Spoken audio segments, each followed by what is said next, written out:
How many things influence the heart? It's not just what you eat, it's how you live, it's how you move, it's how much time you spend outdoors. Do you have enough vitamin D? Are you at the right weight? There should be targets that you're going to hit, and it should be challenging. We're humans, we interact as people. That aspect is very important to health. When we eat the standard American diet, we get the standard American diseases. We've also seen what can happen when we make a change.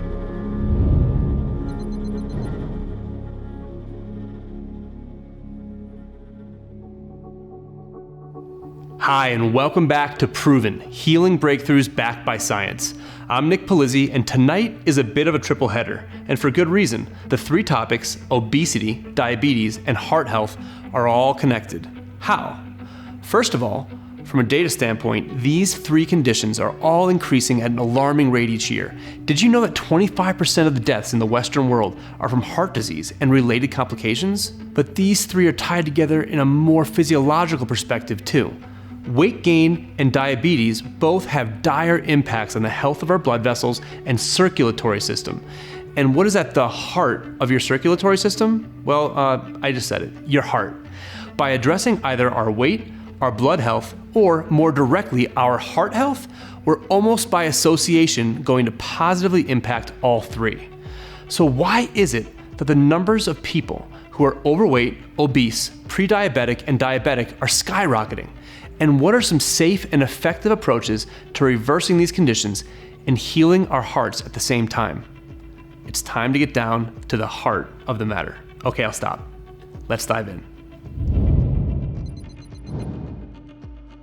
Diabetes is sometimes also called diabesity because it is so closely linked with obesity. We've done clinical studies on thousands of people with diabetes and thousands of people with obesity, and our machine-learned models tell us that those two diseases overlap for the most part. We call them actually diabesity. And it's a major epidemic. In the United States right now, more than a third of our kids are expected to get diabetes in their lifetime. Right now, 70% of our population is overweight or obese, and that continues to rise. Some people are projecting that in the next generation, it will reach 90%. So what that means is all of the overweight issues that we face are fueling immense rate of diabetes. And the good news is it's preventable. It's completely preventable. Type 2 diabetes I'm talking about. Now, type 1 diabetes is a whole other story. That's a genetic issue. Type 1 is affected also by what you eat. And the same things that are good for helping bring down type 2 diabetes will also help ameliorate some of the symptoms of type 1. But obviously type 1 is not completely preventable or reversible. It's a lifelong condition, and we just do the best we can with it. Used to be that they were relatively equal, but type 2 diabetes rates are skyrocketing so fast that now about 90% or more of diabetes cases are type 2. And a lot of people think that diabetes is simply a reaction to sugar. Therefore, eat less sugar, eat less carbs, which produce sugar, and you won't have diabetes.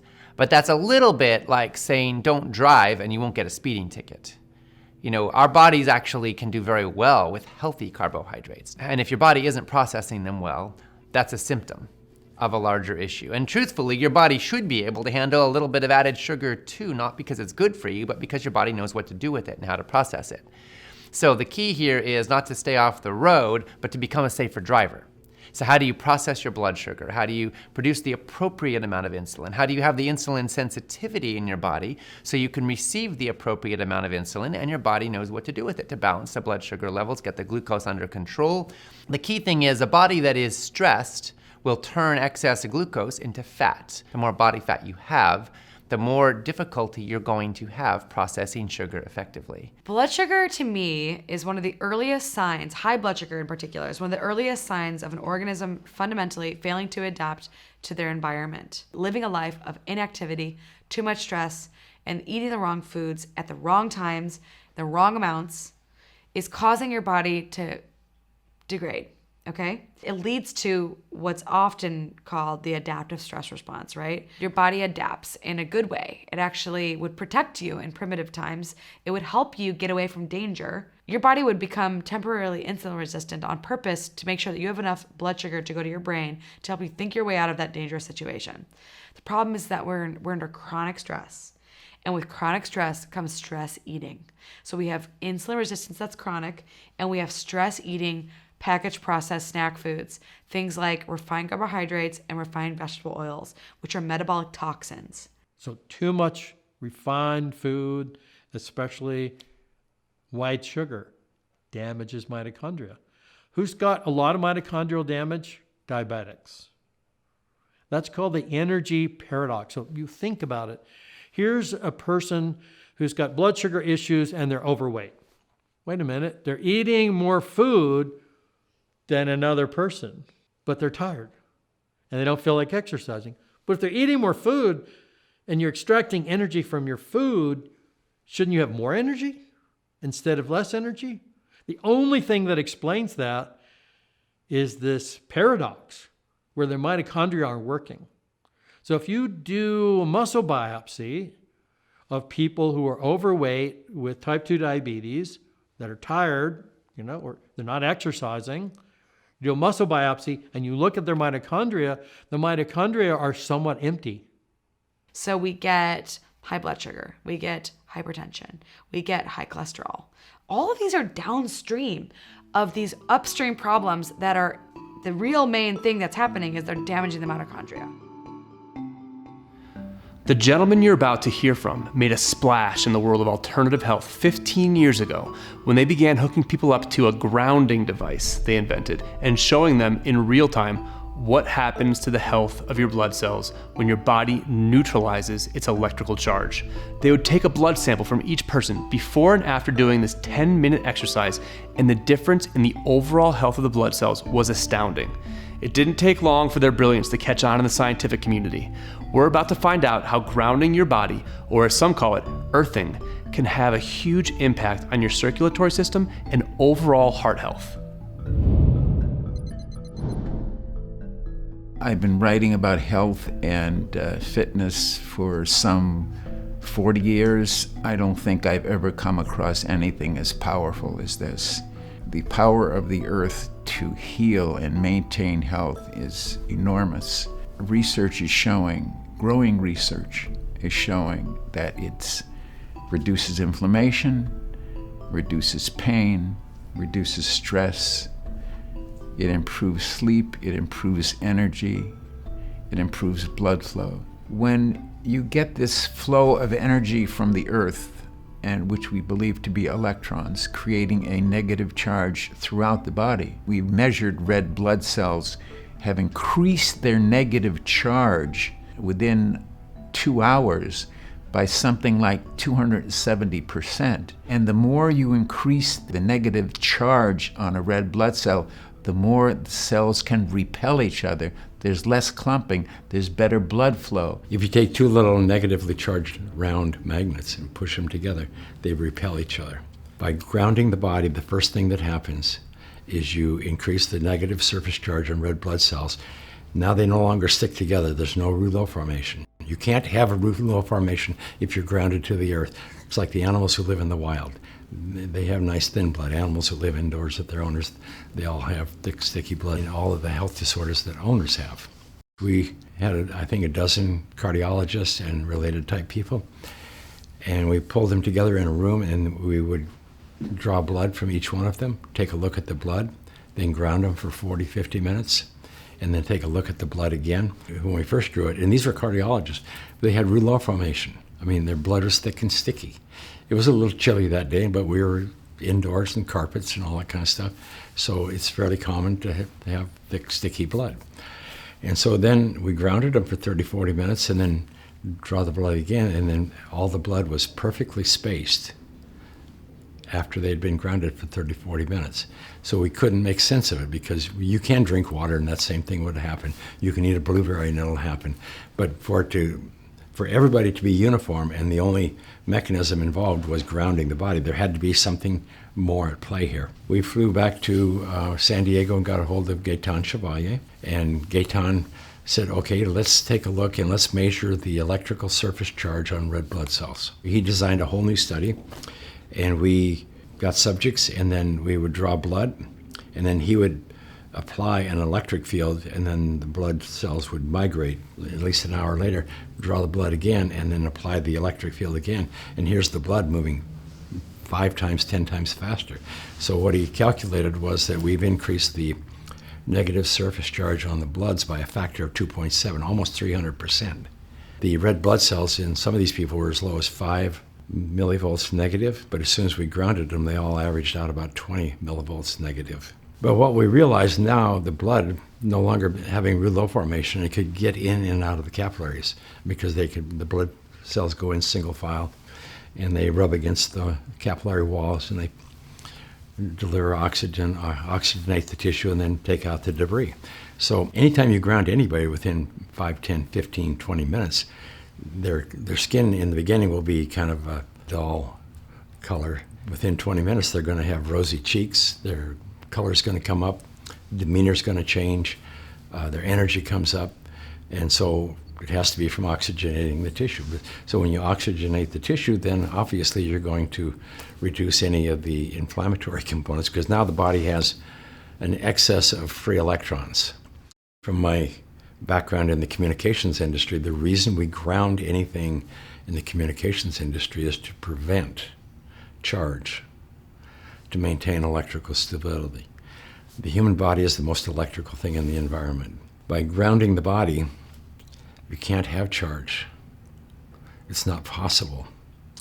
And inflammation is charge. Inflame, body inflame, inflammation.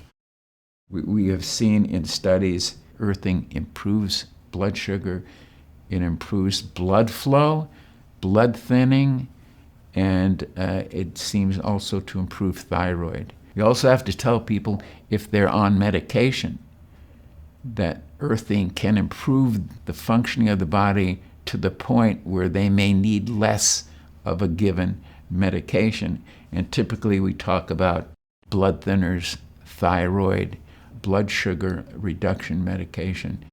We also know that earthing swings the autonomic nervous system to a parasympathetic mode. They've measured the functioning of the vagus nerve, which is a major part of the autonomic nervous system, and it's improved with earthing by something like 67%. And that means that there's going to be an improvement in their stress and inflammatory responses. You have a significant increase in heart rate variability when you're grounded. In fact, there's a study done at the Hershey Children's Clinic in Hershey, Pennsylvania, where they took 28 preemies, babies. They have all the colics and all of the health issues from being premature. So we grounded them, and then within just a minute, it would normalize vagal tone, which is a balance of the autonomic and nervous system. Heart rate variability increased, I think, 67% just in minutes. So this is huge. You're taking the stress off the body. You're taking a charge off the body. And when you do that, then the body can release. We see respiration being more rhythmic. They're all related to getting rid of this charge. So then when the body can go back to normal, then it can rebuild and re-energize, and away you go.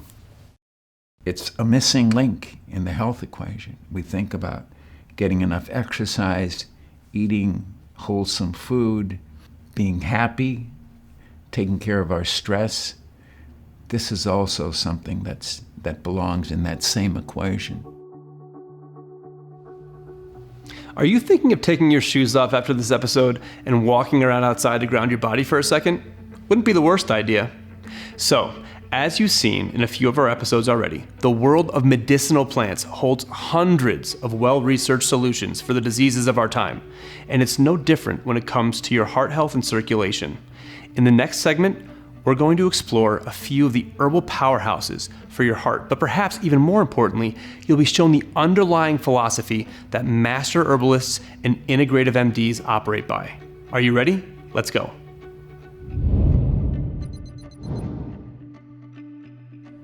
A lot of people are becoming aware of the benefits now of herbal medicine for cardiac conditions, for the heart and cardiovascular illness and disease. And this is great because there's a lot of things that natural medicine offers us in this area for treatment and prevention.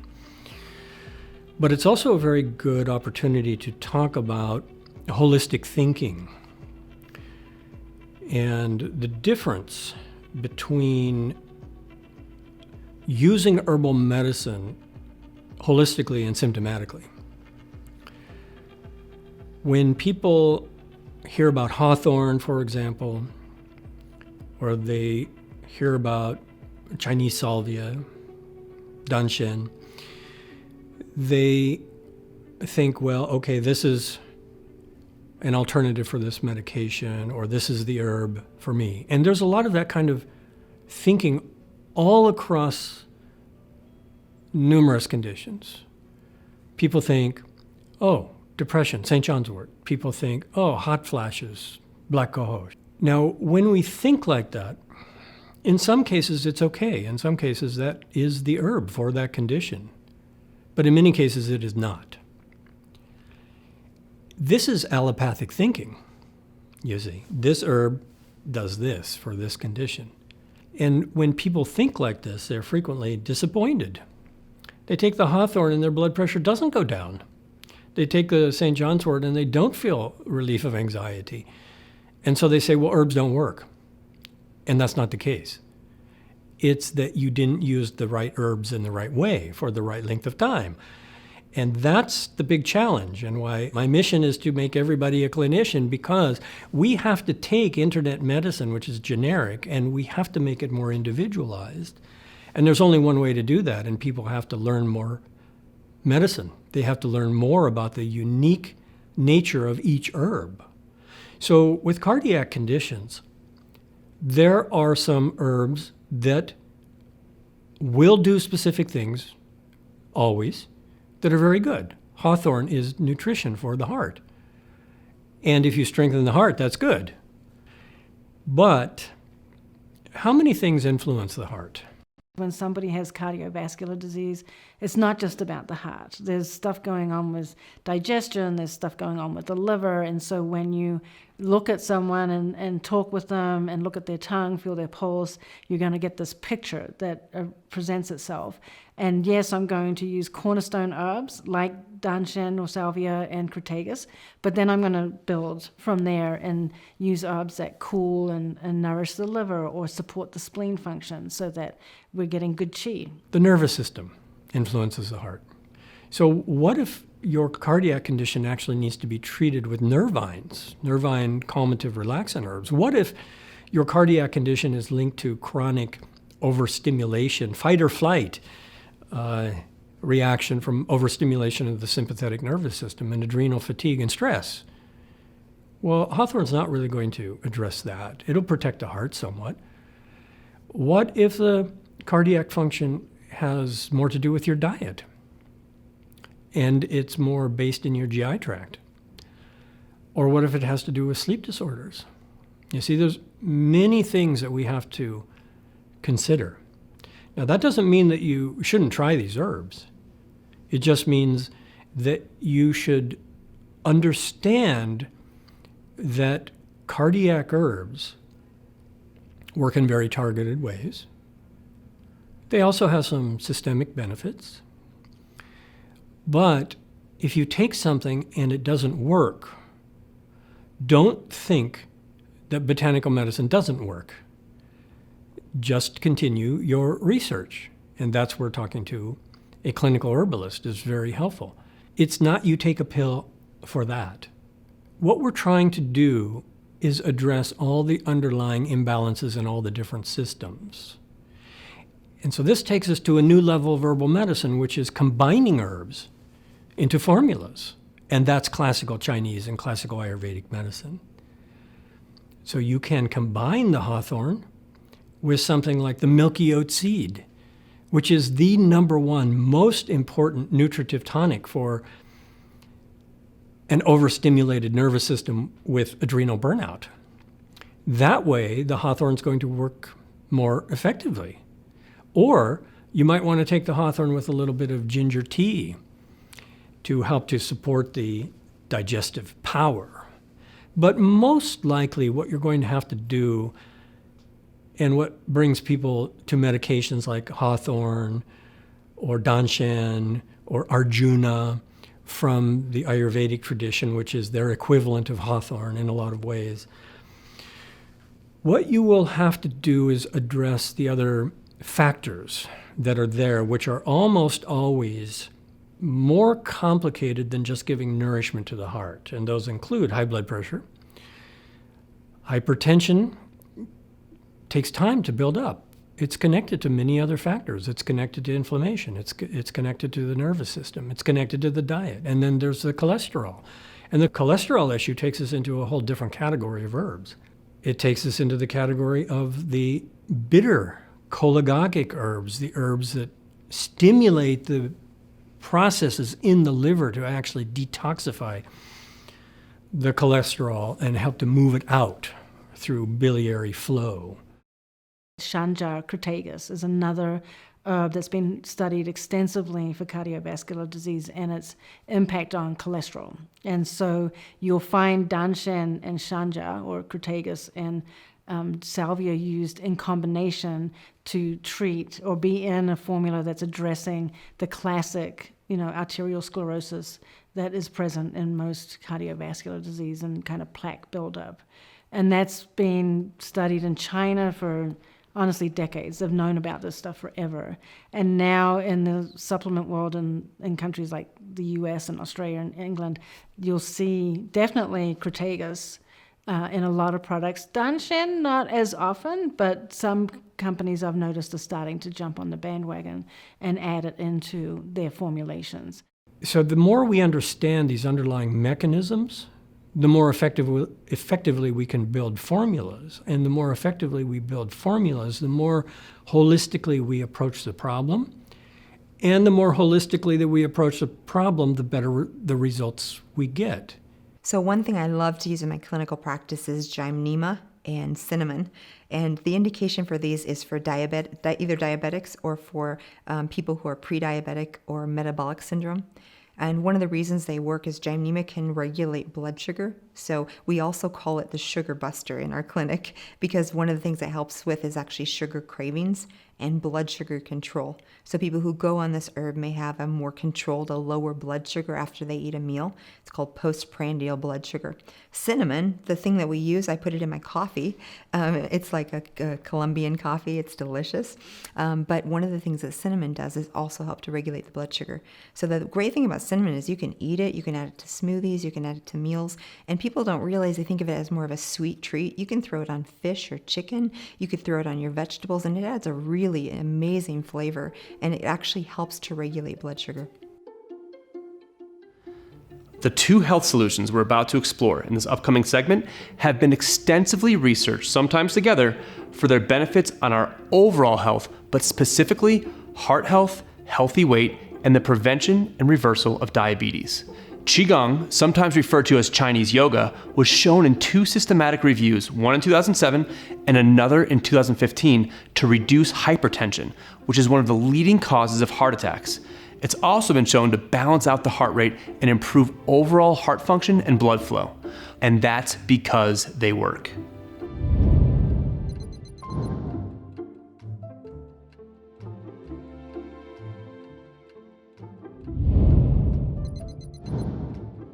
The few studies that I've done on Tai Chi have been, well, the first was when people that had a cardiac event.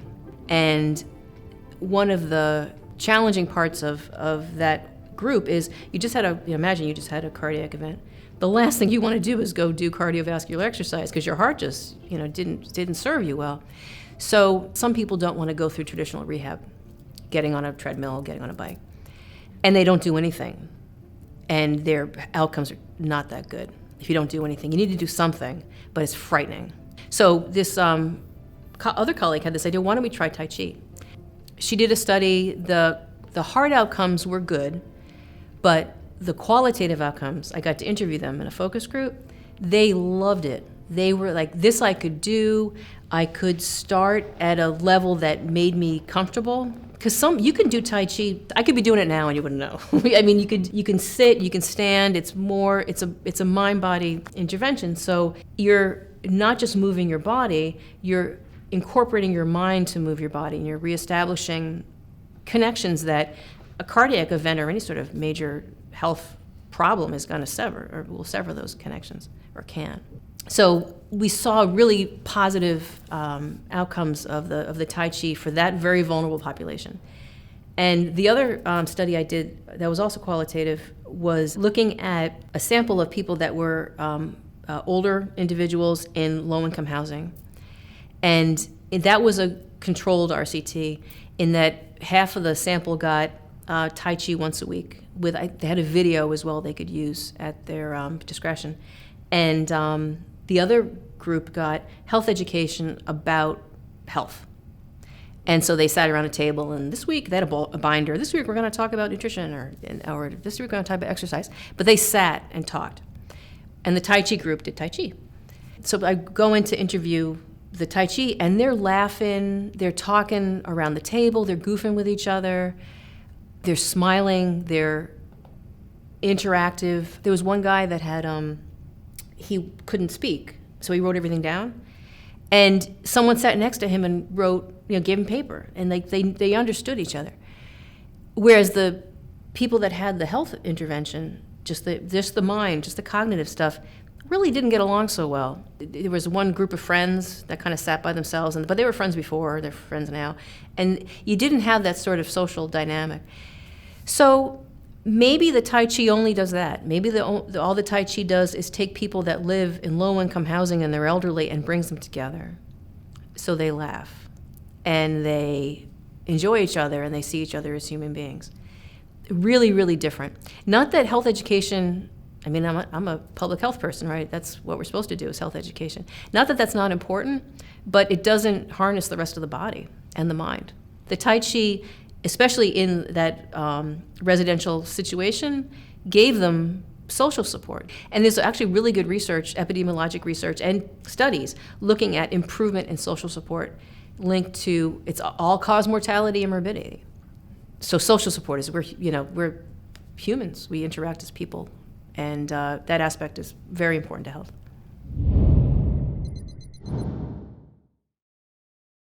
So I think as a modern society, we don't have any strategies that are part of our culture or part of society to improve our focus of attention, to improve our mind-body awareness, our mindfulness.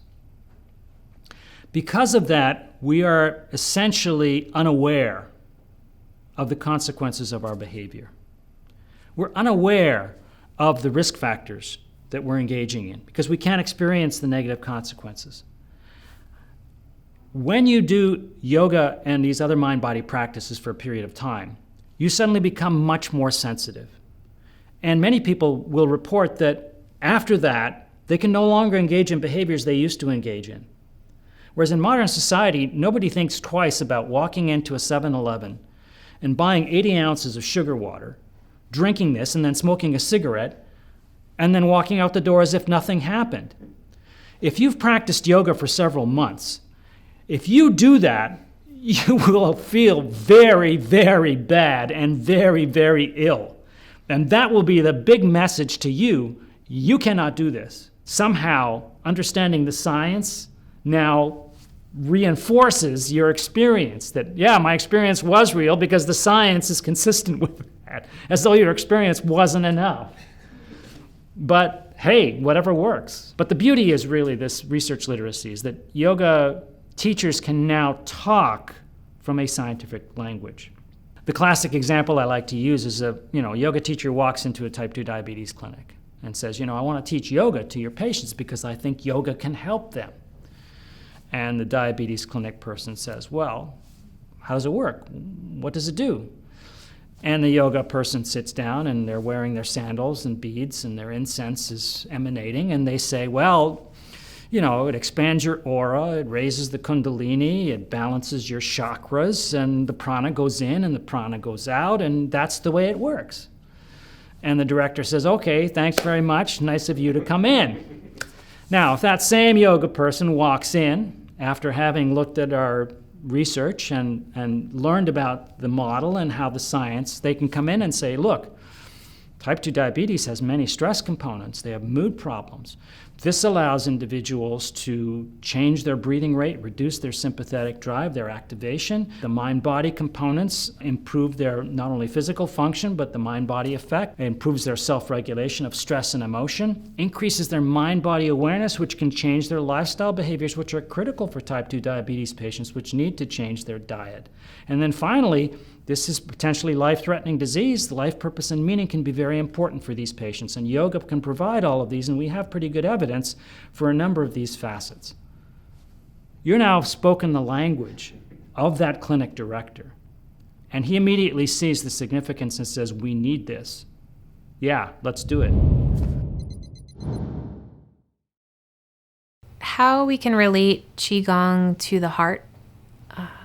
Well, I'd like to first start with what does the heart mean in Chinese medicine? In Chinese medicine and with Qigong, we look at the 5 elements.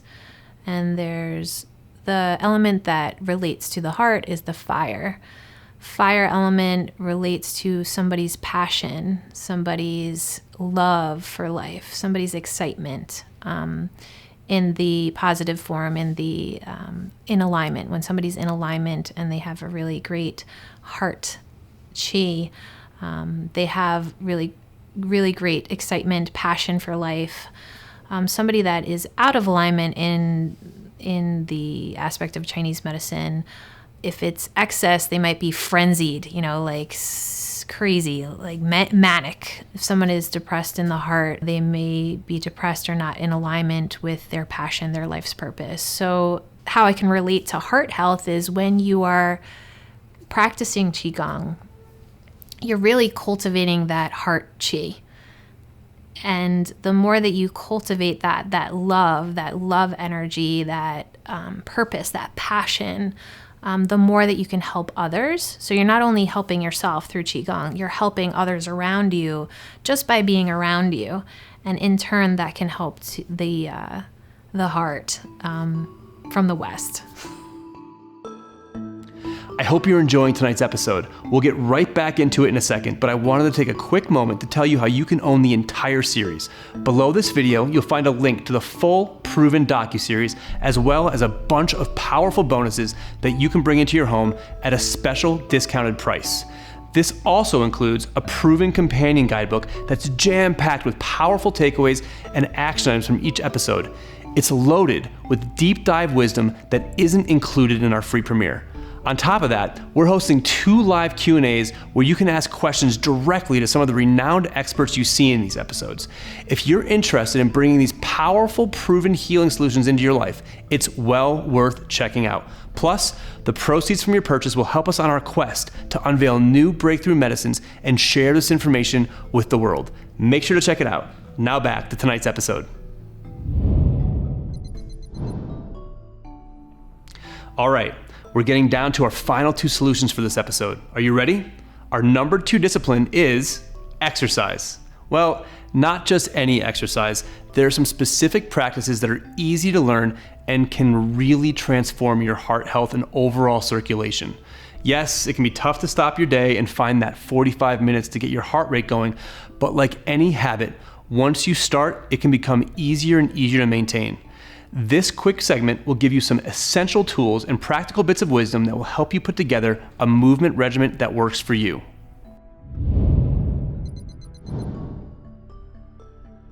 People focus on obesity, diabetes, cardiovascular disease, and these are endpoint metabolic problems, and really the solution to that is muscle.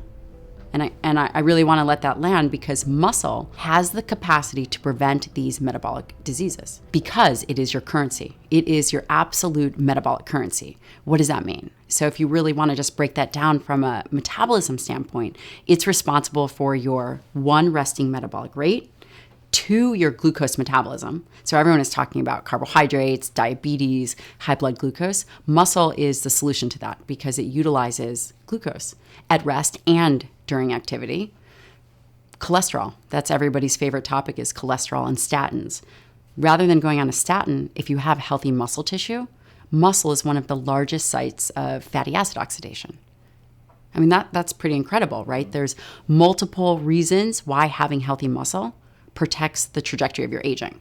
One of the best ways to actually eliminate blood sugar is just to exercise regularly, because you're literally using up the sugar that you're storing in your body's cells. Basically, we store sugar as glycogen. And so the best way to deplete glycogen is just move your body and burn it off. Today, I did an experiment where I ate a whole banana in a smoothie with some wild blueberries, no other sugar added, and I tested my blood sugar afterwards, and I hit 160. Highest I've seen my blood sugar in a long time. But I know that bananas are not good for my body, because I just know that I don't digest them well. And I know that they spike my blood sugar. So what did I do in response to this? I started doing squats. And I started testing my blood sugar, and literally did as many squats as it took to get my blood sugar to go from 160 to 100. It took about 400 squats. But, that was body weight. Most people do not turn to exercise for stress relief, but things like yoga and weightlifting are really great for stress, and they actually are quite good for reducing blood sugar. I wouldn't recommend a lot of high-intensity interval training during high-stress states, mostly because it's going to raise your blood sugar. But HIIT training is great during times of low stress to give yourself what's called a hormetic stressor. Hormesis is a type of good stress that when you give it to your body, it actually makes you stronger. It actually gives you a bigger energy envelope so that you can handle more when life hits you. So the way that you build more mitochondria is you send the signals to your body that you have a need for more. And the biggest signal is exercise. So weightlifting, heavy weights, just getting your heart rate up is really, really good to produce more mitochondria. And think about it. If you were in a primitive time and you were under a lot of stress, you would have run away. So it is kind of naturally embedded to actually get exercise, because that would have made you feel safer. Just ease into it. Just start walking to work. Just start getting a walk after meals. Don't stress your body out more by adopting a crazy Barry's bootcamp regimen if you haven't any training for that. So if you are an untrained individual, you can start with 2 to 3 times a week. There are American College of Sports Medicine guidelines, which I don't necessarily think may be robust enough, and it's a one-size-fits-all. They should be doing some cardiovascular activity, right? That helps with mitochondria. Mitochondria is the powerhouse of the cell. And then they should be doing some resistance training. And I will tell you, as I just had a baby, that when you come back into training, you may be sore for 3 days, and you don't necessarily have to push through that. Your body will acclimate. So again, start 3 times a week is a great place to start.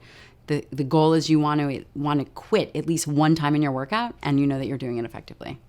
Everybody has been to the gym and has seen the treadmill jockeys. And if you go to the gym, you've seen these individuals doing the same thing every day, year after year. Have you also noticed that their bodies have not changed? They certainly have not changed in a positive. That is not enough effort and concerted, focused effort to make a change in body composition. It's not that it has to be suffering, but you should put in a significant amount of effort where it's uncomfortable. And I'm not talking about physical pain, I'm talking about mental discomfort. And whether that means doing a 500-meter row for time for 3 rounds, you should have a number, you should have a goal that you shoot for, and you should try to execute that. There should be targets that you're going to hit, and there should be numbers, and it should be challenging.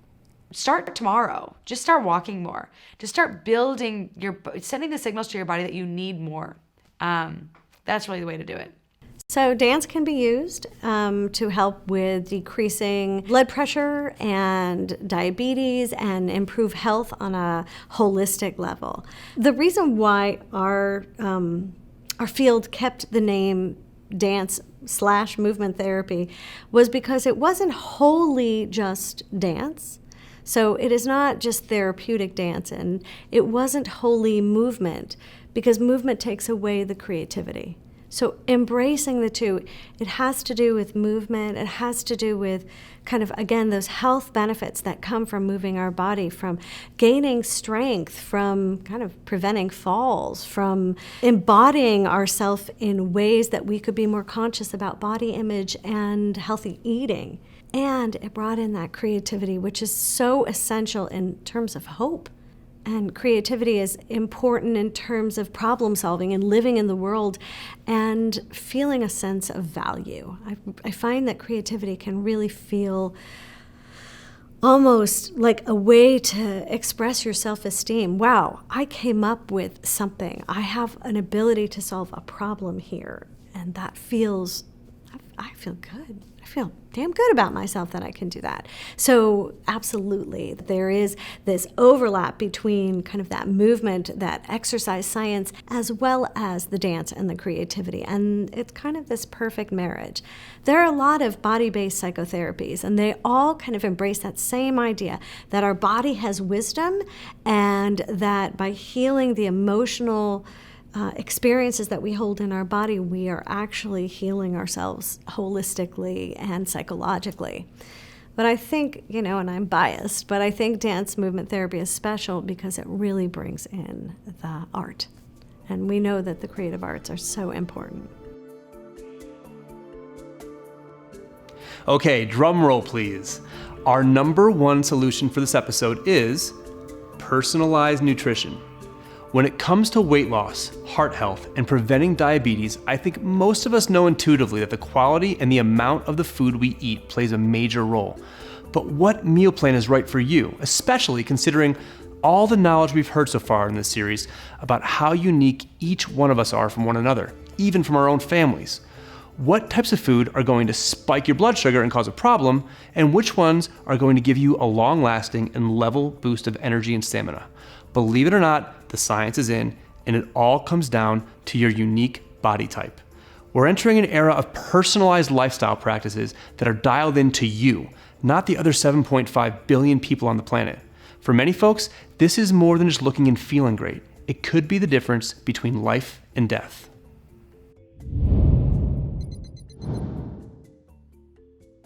My grandpa founded an ice cream company. It was called Baskin-Robbins. He was the children of Jewish immigrants who fled persecution and the pogroms in Eastern Europe. And in his family growing up, the central goal of food was survival. If you can get enough calories to fill your belly, that was success. He grew up in the Great Depression. But he ended up founding this ice cream company, and it became this massive success. And my dad, John, grew up with an ice cream cone-shaped swimming pool in the backyard and 31 flavors of ice cream in the freezer. He was groomed to one day join in running the family company, but when he was in his early 20s, he was offered that chance, and he said no, and he walked away from this path that was practically paved with gold and ice cream to, as we jokingly say in our family, follow his own rocky road. He ended up moving with my mom to a little island off the coast of Canada. They walked away from the family fortune and built a one-room log cabin in the middle of the woods. They grew most of their own food, they practiced yoga and meditation for several hours a day, and they named their kid Ocean. And I grew up monetarily poor, but I grew up rich in health and rich in nourishing food, and knowing that you can eat really well on very little money. Then when I was a little older, we moved to California. My dad became a best-selling author. He wrote a book called Diet for a New America, which exposed the industrialized food industry in which he'd grown up and showed how our food choices affect our health and our planet. The media called him the rebel without a cone, and one of his readers ended up being my grandpa, Irvin Robbins, who was practically on death's door. He'd lost his brother-in-law and business partner Bert Baskin to heart disease when my dad's Uncle Bert was 54. And now my grandpa was facing serious diabetes, weight issues, heart issues, and his doctor gives him a copy of Diet for a New America and tells him to read it.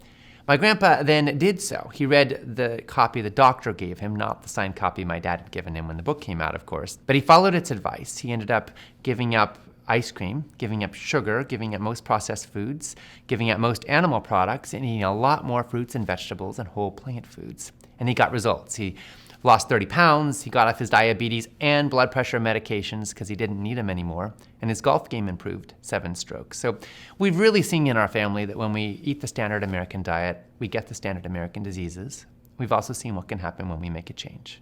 The Institute of Health Metrics and Evaluation produces a report every year called the Global Burden of Disease. They look at the major causes of death and disease all over the planet and at various factors that go into fueling those ailments. And they concluded in their most recent report that the modern diet, specifically, was driving 672,000 deaths per year in the United States alone, more than 8 million worldwide. Right now, statistically, the poorer you are and the browner your skin is, the more likely you are to depend for your basic caloric sustenance on the foods that are proven to fuel disease, and the more likely you are to suffer from all of the major chronic illnesses of our times. There is a health gap that is every bit as pronounced as the wealth gap when it comes to poverty and cycles of poverty. And if we want to turn turn that around, then one of the most powerful places we can focus is on food. The ideal human gut can digest whatever diet comes into it without having dysglycemia. That's not common. Most people can only consume certain things in order to keep their blood sugar stable because they have, unfortunately, tipped the balance of their gut health. So blood sugar is super important to start with. What are you feeding the microbiome, and what is getting into your intestines and into your bloodstream? Blood sugar can build up in the outside of your cells even after you eat it if it can't get in because there's insulin resistance. And we get insulin resistance both from stress but also from pulsing high insulin inducing foods into the body. So things like refined carbohydrates are a big push of insulin. Sugar, bread, pies, pastries, pizzas. These are the top 5 soda. These are like the top sources of calories in the American diet. And we wonder why we're all getting diabetes. So let's talk about diabetes. So one of the biggest problems today with diabetes is that people consume a lot of carbs and that they spike their blood sugar very high. And in fact, that leads to many other metabolic diseases, not just diabetes and obesity. And so what we set out to do is to understand how does gut microbiome affect this glycemic response, meaning the blood sugar, to different foods. And so we all know about the glycemic index. And so doctors, for example, or nutritionists can go to the glycemic index and say, ooh, potatoes have a high glycemic index. But it turns out in the last few years, with the invention of continuous glucose monitors, these are little devices you stick in your arm and they continuously monitor your glucose. Recently, we realized that, wait a minute, potatoes don't have the same effect on everyone. In fact, if we look at every single carbohydrate-rich foods, the effect of those foods on different people can vary from no spiking of blood sugar to extreme spiking, so the full spectrum. Now, wait a second, how can glycemic index be a certain number for all people in the chart that you can Google when the actual physiological response is hugely varied? And so it turns out that that glycemic index is the average response of Homo sapiens. Turns out we all have different responses. So at Viome, what we set out to do is, instead of people guessing, well, potato may be spiking it high, or maybe wheat, maybe rice, why don't we actually develop a machine-learned model that tells you that?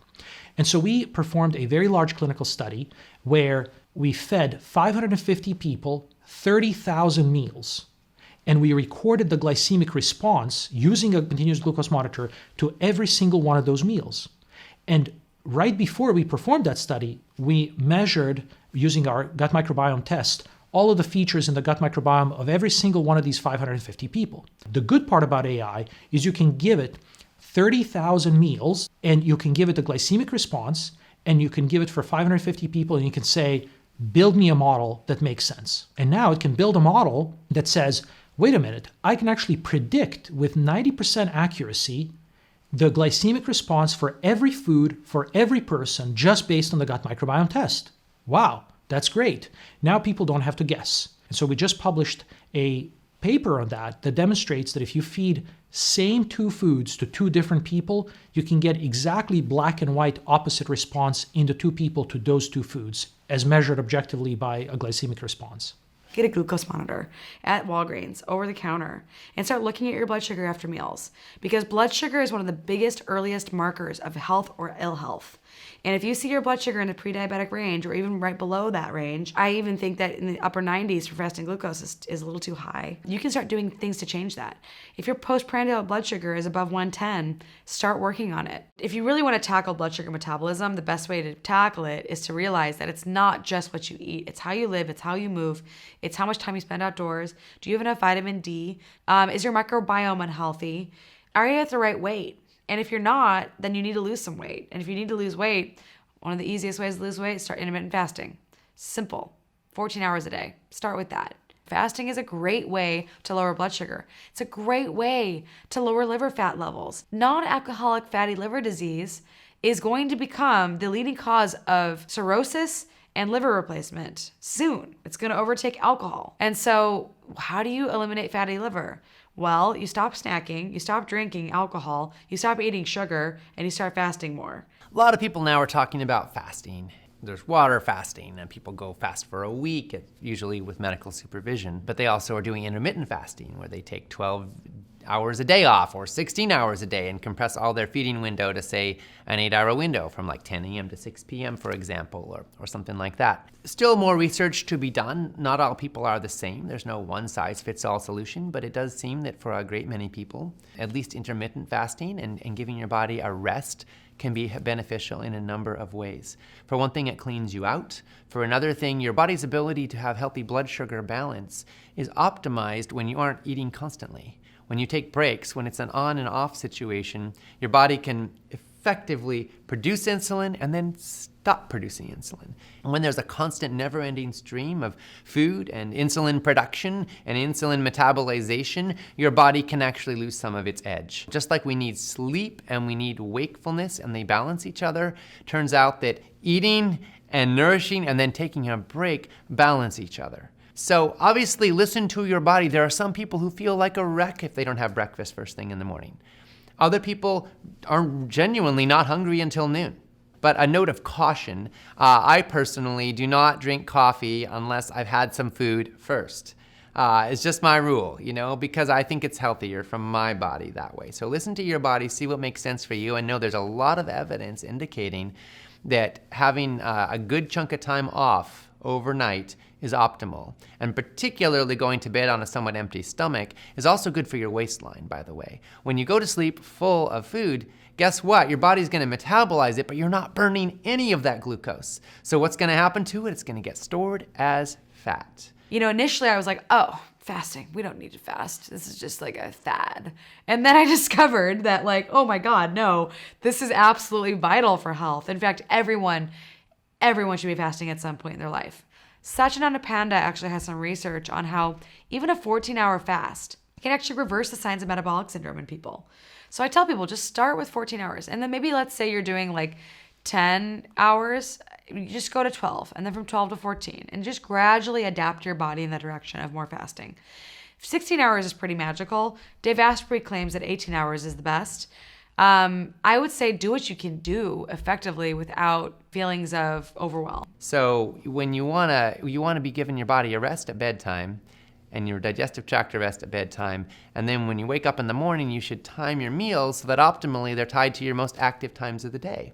And then your body can burn up those calories and function like a lean, green, healthy machine. And so the key here is slimming down and getting off of the processed junk. And also saturated fat is directly implicated in higher rates of diabetes. So getting down on the saturated fat, especially the factory farmed animal products, is going to help a lot. Having more fiber in your diet is going to absolutely be critical. And when you take some of these steps, you can slash your risk of diabetes. Bottom line is whole foods, plant-centered diet, lots of fruits and vegetables. And yes, I did say fruits. I know they're high in sugar, but actually they're good for bringing down diabetes risk. Less animal products and saturated fat in general, and you can slash your risk of diabetes, specifically type 2 diabetes, dramatically. In this Disproven segment, we're going to quickly explore a word that got a really bad rap in the 80s and 90s, but is now being reinterpreted. I'm talking about cholesterol. Is it good for you? Is it bad for you? Let's find out. So we say the mother of all hormones, or I say the mother, is cholesterol. So cholesterol is what every single cell of your body needs to form its shape. So it's we call it the phospholipid bilayer. So every single cell of your body has to have this shape for it to be able to communicate to other cells. And that is so important because if it doesn't have enough cholesterol or the right phospholipid bilayer, it loses its integrity and then communication doesn't happen correctly. And so those messages aren't going to be given. And things that affect that phospholipid bilayer are mold, heavy metals, toxins in the environment. So it's not just about having the right hormones, it's also about not having the things that get in the way of those hormones working correctly.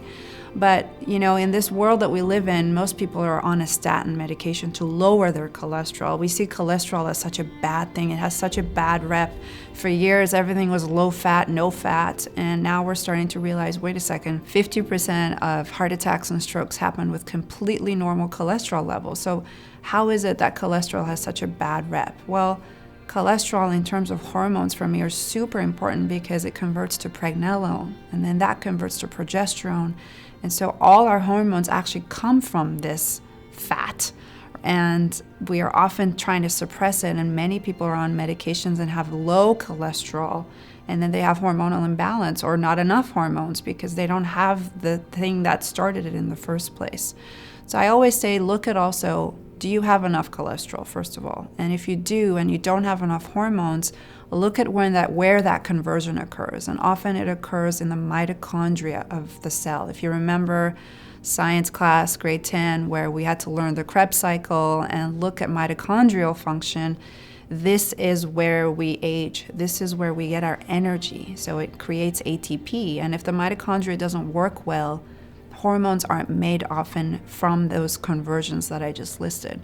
So if I find a patient has enough of cholesterol, let's say, but they don't have enough pregnenolone or any of their hormones, I'm looking at what could be causing some mitochondrial dysfunctions. And one of the biggest things I find cause that are viruses. And most of us have viruses, and there's nothing wrong with that. We are more viral bacterial than human cells.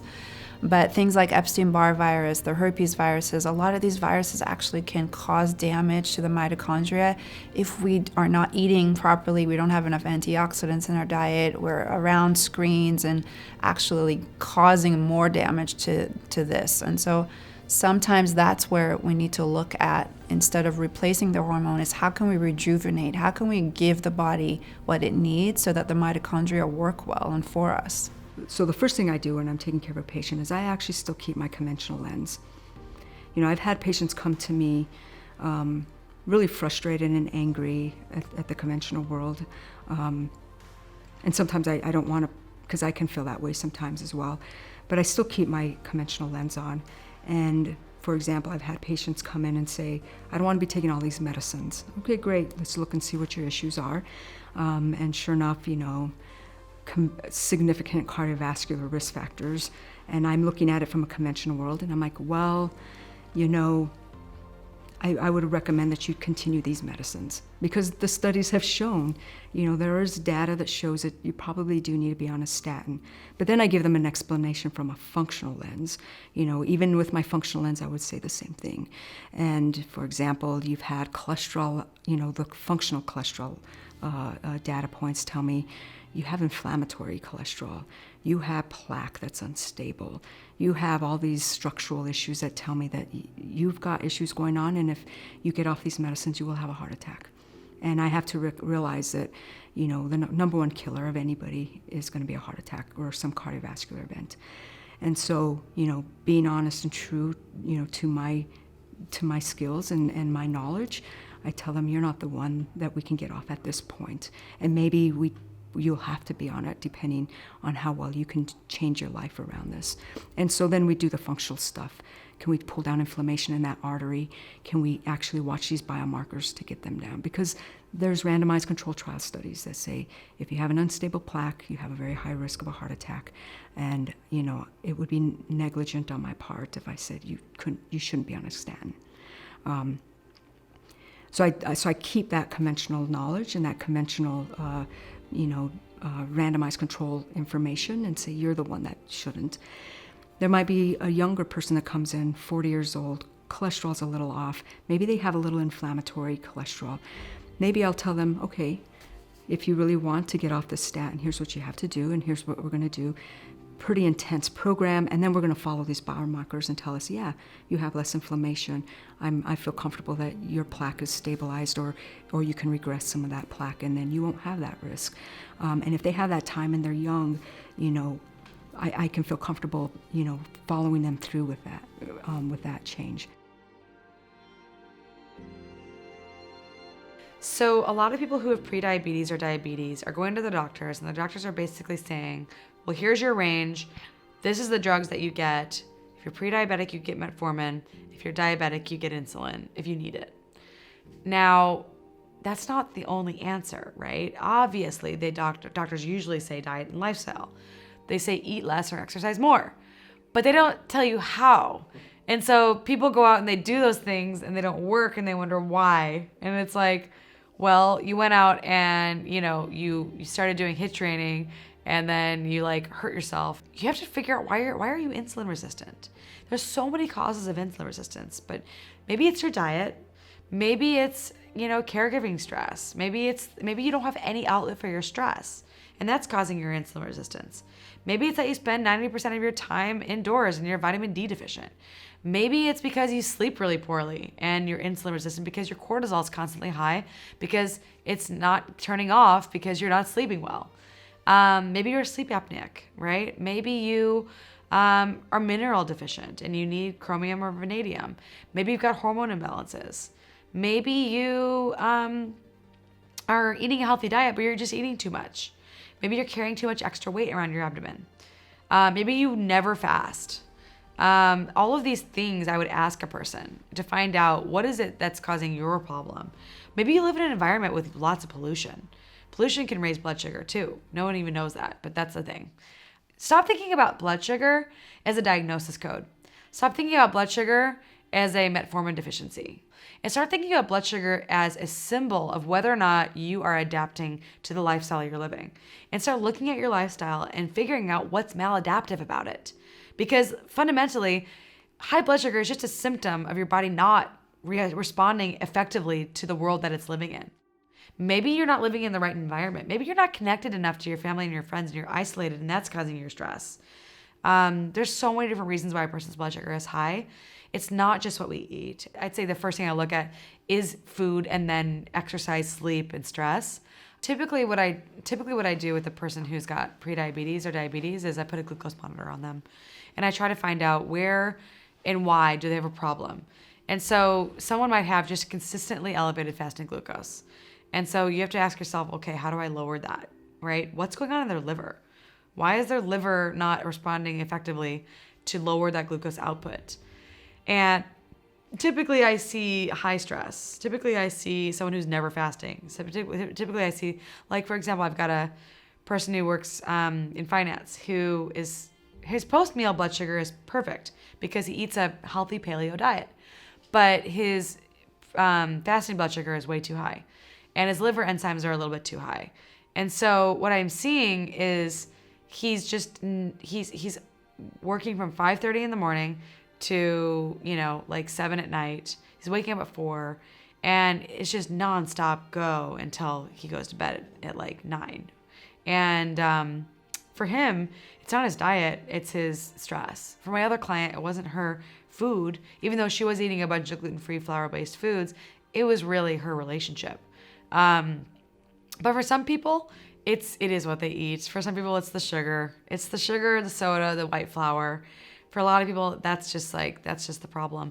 But maybe they're not eating any of those, and they're just eating a lot of fruit. Some people thrive on fruit. I know people who just eat fruit for days and they're awesome. But I also know a lot of people who don't. And so, you gotta see what's right for your body. And you can see that in the glucose monitor. All right, let's review what we covered in this episode. First off, diabetes and obesity are so closely linked, experts refer to it as diabesity. Diabetes will be experienced by 1 in 3 kids in their lifetime. As Ocean Robin says, you don't need high fructose corn syrup to be healthy. As Dr. Roundtree says, refined sugar damages mitochondria and diabetics show lots of mitochondrial malfunction. Next, we dove into earthing, a process that was rediscovered by Clint Ober a few decades ago. Earthing literally connects us to an endless supply of energy right beneath our feet that we can harness by going barefoot or using a simple mat. Your red blood cells have a natural negative surface charge, just like the surface of the earth. This repels them from each other to prevent clotting when they travel through the blood vessels normally. Because earthing has this effect on our cells, it could be a game changer for those on anticoagulant medications. Earthing also lowers stress, creates better mood, and lowers heart rate and blood pressure. Next, we moved on to heart-friendly herbs. Dr. Cannon spoke highly of danshen, or Chinese salvia, used for thousands of years in traditional Chinese medicine. She said that inflammation is warm by nature, and this herb can cool that inflammation down. Danshen not only moves the blood, but it also makes sure it does not clot or coagulate. Research shows it can break up the plaque in our arteries. Shonja, another TCM herbal, has been well studied, and you may know it as hawthorn. It's often used to treat plaque buildup and works to strengthen the heart muscle overall. Lastly, on the herbal front, we got a great coffee biohack using cinnamon, to keep your blood sugar in check. The next segment on meditative movements included Qigong and yoga. When someone suffers from a cardiac event, the normal standard of care is to incorporate exercise. But who wants to go on a treadmill shortly after having a heart attack? New research shows that Tai Chi and Qigong are equally effective with basically none of the adverse side effects of regular exercise. The research on yoga is also robust and has demonstrated that regular practice changes respiration rate, decreases sympathetic activation, and improves self-regulation of stress. Next, we dove into good old-fashioned movement and exercise for better heart health. Muscle mass is the unspoken vital sign of our overall health, as Dr. Gabrielle Lyon says, and muscle has the capacity to prevent metabolic disease. Focused effort may be required to put on muscle, but the rewards are worthwhile. But remember, to change your body composition, you have to stop doing the same thing day in and day out, year in and year out. Have a smart goal, aim for it. What to do? Resistance training. And no, this will not bulk you up unless you work really hard. The myth of bulking, especially for women, has been dispelled. Also, cholesterol is not the bad guy. In fact, it is the mother of all hormones, and every cell needs it. Our top health approach in this episode is something that most of us have taken for granted: food. The grandson of the founder of Baskin-Robbins, Ocean Robbins, laid it all out. The need for calories for survival is innate in all of us and can drive us toward quick energy sources. In his own family, he's seen it. If you eat the standard American diet, you get the standard American disease. The Institute of Health Metrics, researching the global burden of disease, concluded that the modern diet contributes to millions of deaths worldwide each year. The glycemic index was shattered by Dr. Momo when research showed that common blood sugar spiking foods like white potatoes were shown to have a spectrum of reactions. For some, there was a severe spiking. For others, there was barely any. Why? We each have a unique microbiome and varying glycemic responses. Knowing this through proper testing, you can prescribe food appropriately. That is what companies like Viome are seeking to do. How can you limit the effects of a Western diet? Stop eating that way. But if you cannot, Dr. Molly Maloof shared the research by saying, eat more fiber and inulin-rich foods. These increase small-chain fatty acids to reduce blood sugar. Food is linked to safety. Not only do we stress eat to feel comforted, but high stress levels also disrupt salt balances in our bodies. So add a little salt to your water. When it comes to type 2 diabetes and prediabetes, fasting is another great way to reduce blood glucose. Whether it's time-restricted eating by having a daily 8-hour feeding window, say 10 a.m. to 6 p.m., or another more customized fasting protocol. Through this age-old practice, blood sugar is optimized, insulin health is improved, your digestive system gets a cleaning, and metabolism gets revved up. Wow, that was a mouthful. Okay, 2 more things before we go. Make sure to click the button below this video to find out how you can bring all 9 episodes of our Proven docuseries, plus a bunch of powerful bonus resources into your home for life. Every one of us deserves to know the full spectrum of healing options that are out there, and the information in this series is something you will want to come back to again and again whenever an illness arises in your circle, be it your own health or that of your family and friends. You can own the digital, the physical, or the all-access package at a special discounted price, but only during this event. Now is the time. Lastly, what proven healing secrets do we have coming up next? Tomorrow night, we air episode 6, and this one will focus on a 4-letter word that affects all of us at some point in our lives. I'm talking about pain. We'll be exploring powerful approaches to reduce and often reverse chronic pain throughout our entire body, whether that's back pain, arthritic pain, tenderness in a muscle or tendon, all the way to how you can overcome a headache. Pain can slowly destroy our quality of life if we don't get to the root cause of why it's happening in the first place. That said, there's something in this episode that will likely help you or a loved one. See you tomorrow.